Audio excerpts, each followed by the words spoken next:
Welcome back to Rise Entertainment 360. Now together, our next guests are a producing force to be reckoned with. And they've worked with everyone from Rihanna and Bruno Mars to Kesha and Britney Spears, just to name a few. Yes, indeed. And they are the Grammy-nominated songwriters known as Chuck Harmony and Claude Kelly, a.k.a. Louis York. Hello. Yeah, hello. All right, welcome How to the show. We're good. We are good. We are all good. We are great, but that is great up. All right, so this fashion is no all strings like, attached. Oh, hey! like that. It says self-made because that's what we're about. Love it. We went rogue to do things ourselves, so the shirt speaks for who we are. Yeah, and this is his style as well. The glasses, the hat, the jacket. Yes, the slow hat. The hat and glasses thing, that's definitely my style. Yes, I like it. Switch it up. Signature. So whenever we see those together, we never see You know it's Chuck. Okay. All right. Well, we also have to start off by saying congratulations on your Grammy nomination last night. Thank you very Huge much. success. Very Absolutely. exciting. To be Always honored honored. and Yes. recognized by your peers. That's Yes. phenomenal. That's awesome. Yeah. You Always. guys are so talented. Tell me what it's like being songwriters for some of the most famous artists in the world.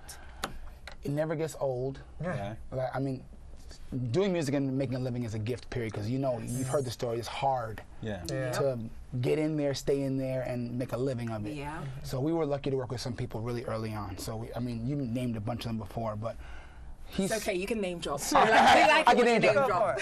He's super talented. Before I met him, I'd heard about him, and I've been doing my own work. And so together we've done Rihanna and Bruno, Whitney, Michael, Janet, Mary, all of our idols early on. Yeah, the greats, the legends. Who are some of the most memorable people you've worked with and an experience that happened while you were working together? Well, for me, Celine was always going to be my most memorable because that was my first. What song did you do with Celine? I did a song off called "I Got Nothing Left." And Neo wrote it, and it literally was the first time me meeting Neo, and so the first song we wrote together was "I Got Nothing Left," and it ended up on Celine Dion. Imagine meeting Neo and that leading to Celine Dion first go around. Yeah. Like, I would have just passed out. Right? I should have Straight up. passed out. Right. I almost did. Okay, what about any... Similar story, but it was through Akon, but it was Whitney Houston. Wow. I did 3 songs on her last album and spent a lot of time in Atlanta with her. But it's the same thing. It's like you don't expect to end up in a room with Whitney Houston. Your first go round. Yeah. What was At the she very like? beginning. Very, very, very down to earth. Very cool. Very real. That's awesome. Like, you know how people always say, like, off camera she was really cool and down to earth? That's the truth. She was That's the truth. a cool church singing, basketball game watching. Right. Awesome. Yeah. Okay, so who didn't you like to work with? Come on. Yeah, show the team. Okay, you can whisper it. Okay, right. We'll just repeat this out loud. We won't tell anybody. We won't tell anybody. No. Honestly, I'm gonna tell you something. We've heard some nightmare stories, and I mean, listen. In the studio, you bump heads sometimes because everyone wants the best thing. But I have never had like the storm out, throw in things across the studio fight ever. Oh, well, actually, Ever. you've clearly never worked with me. No, I'm joking. There's a first time for everything, right? So let's talk about the Grammys. What did you guys think about the award show last night? We were just talking about this. Yeah. It's hard for me to say because I'm definitely a fan of the Grammys, and that's I'm like been nominated 4 or 5 times. Same. But, Wow. Just casually threw that in Yeah. there. You see what I'm saying? Humble brag. You're so humble. Wow. But what I'm saying is that I can't knock it, and plus I'm on the Grammy board, and I know even in my chapter which integrity they use to get the results. So I never knock that because it comes from a good place. However, it wasn't my favorite award show. You know, it was it kind of fell flat on the authenticity side. but why do we think that is? As industry insiders, why do you guys think that was? There's a disconnect. There's the part. First of all, there's the part that the people at home don't understand is that there's not like some big bad Wizard of Oz Grammy person or people that just decide to get shady and pick certain people over other people. People need to. You have to sign up to be like you have to be a part of the Grammy committee, and it's thousands of people across the country. And once you get in the mail, like here's you can pick. We all pick, so it's the number. We don't know who everyone picks, but it's really it really is a vote, like a real vote. A real election type of thing. It's a real election. Okay. So people don't know that. So everyone gets mad, like, well, I wanted Kendrick to get through this, but the country decided that we felt like there's more people for this one, and sometimes they cancel each other out. Right. And a lot of people think it's just artists executives in the back saying this is going to make a better show, but it's not. It's peer-based too. You know, a lot of peers, you get the vote for your peers. Yeah. But the other thing is that the competition between there's the award show, where like we are 24/7 musicians, and we want our friends who really worked hard to win. Yeah. And there's a TV show. Right. And like we gotta have Rihanna for our TV show. Right, We gotta have Bruno with Cardi for the show. Because they'll pull in the ratings. Exactly. Even though ratings this year were the lowest they've ever been. But sometimes some I of the just fans found read that through it. out. Yeah. Right, yeah. Well, you guys are working on bringing up your own Grammy artists, you know, right now. Tell us about some of the artists you guys are developing. Well, we are artists ourselves. Of course. We want the hardware first. But we're really excited about this band that we're developing called the Shandellas. It's a 3-girl band. One of the girls is from Dallas, one is from Seattle, and one is from Chicago. And these girls are more than just being great singers and camera-ready artists. They have a real message that I think is going to identify, black people will identify with, and universal, everybody identify with it. So I'm really excited about that. That's amazing. And you mentioned your music. I mean, one of the songs Yes. I love is Claire Huxtable. I Yeah, was like, I got me a Claire Huxtable. That's a funny story. Yeah, please. I was going to ask you, tell us about That's that. one of the first songs we wrote when we became Lois York. We were like, No way. we want to talk about what we think is missing, and a big part of it was that women like yourself are thanks, literally darling. Claire Huxtable. Claire Huxtable. Right. We talk to women like this all the time, and then you watch TV or music videos, you're like, there's a disconnect here, right? Yeah. So we did that song early, and now because of obviously the times we're in, it's more relevant than ever. Well, it's all that song is a celebration of the smart, beautiful, intelligent, independent women we've always known that haven't gotten the light. Yep. And now, of course, specifically today, is so important. So that record has been like, it's the first one we put out, so people knew what we stood for. And it's even more relevant to sing now because we need to be lifting up women more than ever, right? Yeah, So. definitely. Of course. That's why I loved it. I mean, I loved it because it was a song about me. It was a song about you, so I love a song about you. But, you know, tell us where you're at currently in your career and what we can expect from you guys in the next year. Yes, good question.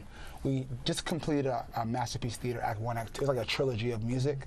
And so we're going underwater again to create more music. And we're doing live shows all over. We just did Nashville and LA, back to New York. We're trying to do Atlanta, Chicago, Memphis, New Orleans. Phenomenal. Yeah, so we're bringing, So you are... the live show is crazy. Super crazy. The live show is what you need to come see. It's Yeah, yeah. it's colorful, it's bold, it's 2 black men expressing themselves.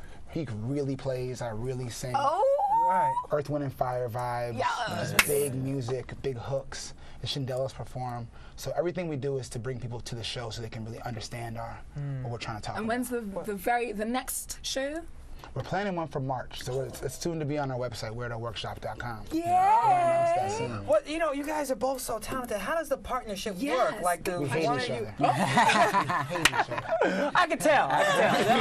They were fighting right before they came on. No, I'm just kidding. No, but I'm like, you know, because a lot of times, you know, the boundaries cross between who's the writer, who's the producer, I who's make playing the the beats. Yeah. So how does it work? I think we check the egos at the door. You know what I'm saying? so good. I have a very healthy respect for Claude as a person first, but as a musician second, and as a brother third. So that allows the synergy to happen without the egos in the way. And if you heard me play piano, you wouldn't want me to play it. Okay, so you're not there with the instruments. So what do you bring to the table? What do you bring to the table? sing. Okay, you sing. I write melody and lyrics. Okay.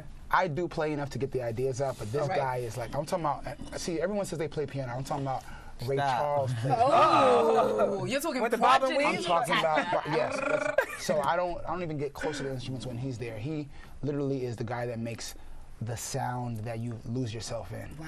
Yeah, and he's been doing that for years, but now he's able to do it with complete freedom. You know, when you're doing Fantasia or Janet, like, there's still rules that they're telling you what they want, and what they're not. They don't want to go. They want their own sound. But when you are a mastermind, you can imagine it all. You want to be able to use all the colors in the crayon in the coloring box. So he literally plays drums, guitar, piano, bass, produces on computer and How Pro is that Tools. possible? How can you play I that ask many musical myself that instruments? every day. What? I told you we don't get along. That's why I told you. Oh, right. So you just, it's not that you hate him, it's that you hate on him. I hate on him. You're a hater. I hate on him. All the while tagging along so I can, Right? so I get some Like, hey, shine. bro. I'm like, I hate you, but can I come with you? Right. So no. You guys are love doing that. so much, so it's just because you guys are always moving. But when you write that song and you're working on it, do you know you have an instant hint, or is it like you don't know until the Would you the suffer song's from been artist out? doubt? Yeah. I mean, you always second guessing yourself because you never want to be that musician that's just in the studio thinking your shit is hot and it's not hot. So we rely on the opinions of others, but it is a feeling that you get when you know something is right. Yeah. And we get that feeling quite often. Would you say so yourself? He has stopped. Would you say it quiet? I love it. So now that we've dropped the false humility, because you're very talented and you deserve to be recognized, tell me about the impact that you guys are looking to make as a duo, because you've worked with the world's best, the world's greatest. You are great in and of your own right. So what impact are you looking to leave? This is important because I think people know our songs but don't know us. And I think a lot of our personality were in those records, but it was said through other people. Yeah. So the only reason we didn't do this because we wanted just to be on camera or just the fame of it all, because we had the success and we've been around famous people, so we know the trappings of it. This is about us filling in the gaps with the concepts, the topics, the imagery, especially coming from two black men that's not being said. Yeah, for sure. So literally this is about us filling in the gaps on the cultural things, the art, the singing, the melodies, the cultural topics. We love We're not that. afraid. We're about to push the limits. Unafraid. Because you're self-made. Self-made. I'm not It's afraid time because to I'm end self-made. the show. We're going to continue this off show. Very enough. Can you go ahead and give us a little Clara Huxtable to break? So many girls I see are wild and lovable, but I'm looking for my queen, my Claire Huxtable. Arise 360. Yeah. I'm Claire Huxtable. Boom. Shannon, LaNier. Thank you guys so much for joining us. We'll Thank see you you so tomorrow. much. That's awesome. Thank you. That was awesome. Thank you.